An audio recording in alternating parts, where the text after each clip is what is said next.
লা ইলাহা ইল্লা আনতা সুবহানাকা ইন্নী কুনতু মিনাজ জালিমিন। লা ইলাহা ইল্লা আনতা সুবহানাকা ইন্নী কুনতু মিনাজ জালিমিন। আল্লাহ আল্লাহ আল্লাহ আল্লাহ আল্লাহ, কি যে দুর্ঘটনা! অল্পের জন্য বেঁচে গেল, অল্পের জন্য। হায়রে দুর্ঘটনা, অটো দুর্ঘটনা। তো লালমনিরহাট জেলা মুস্তাফিরহাট গোকুন্ডিয়া ইউনিয়ন পরিষদের কাছেই আজকে অটো দুর্ঘটনা ঘটে। আম বোঝাই অটোতে ছিল, অনেক আম ছিল, সেই আম সহ দুর্ঘটনার কবলে পড়ে। আল্লাহ পাকের বিশেষ রহমত, যে কোনো মানুষ এখানে ক্ষতিগ্রস্ত হয় নাই, আল্লাহ পাক বাঁচাইছে। তো এই দুর্ঘটনা আসলে অটোতে যারা যাতায়াত করেন বা চলাচল করেন তারা অবশ্যই খুবই সাবধানে অটোতে চলাচল করবেন, কারণ অটো কিন্তু খুবই মারাত্মক একটা জিনিস, যেখানে যে কোনো সময় আপনি দুর্ঘটনার কবলে পড়তে পারেন। আল্লাহ আজকে বাঁচিয়েছে যে এখানে কোনো মানুষের ক্ষতি হয় নাই। যেভাবে পড়ছে, যদি এর ভেতর লোক থাকতো 4 জন 5 জন, তাহলে কি অবস্থাটা হইতো!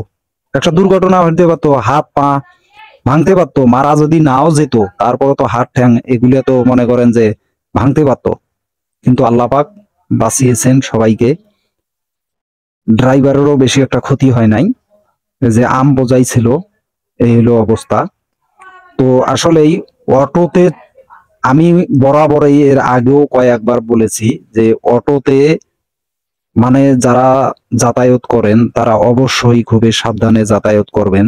এই যে একটা মানে মারাত্মক যানবাহন, যে এইটার কিন্তু পিকআপটা কিন্তু অনেক সময় কাজ করে না, অটো হয়ে যায় পিকআপটা।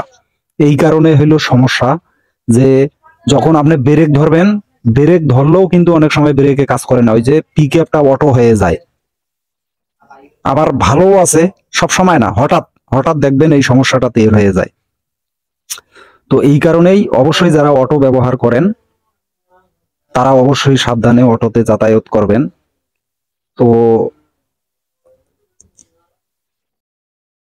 এখানে এই মুহূর্তে আপনার আমগুলো নিচ থেকে উঠানো হচ্ছে, গাড়ির ভেতর থেকে লোকজন দিয়ে উপরের দিকে উঠানো হচ্ছে। তো এই যে এখানে রাখতেছে, এরপরে হয়তো রশি দিয়ে ওটাকে টেনে উঠানো হবে অটোটা। তো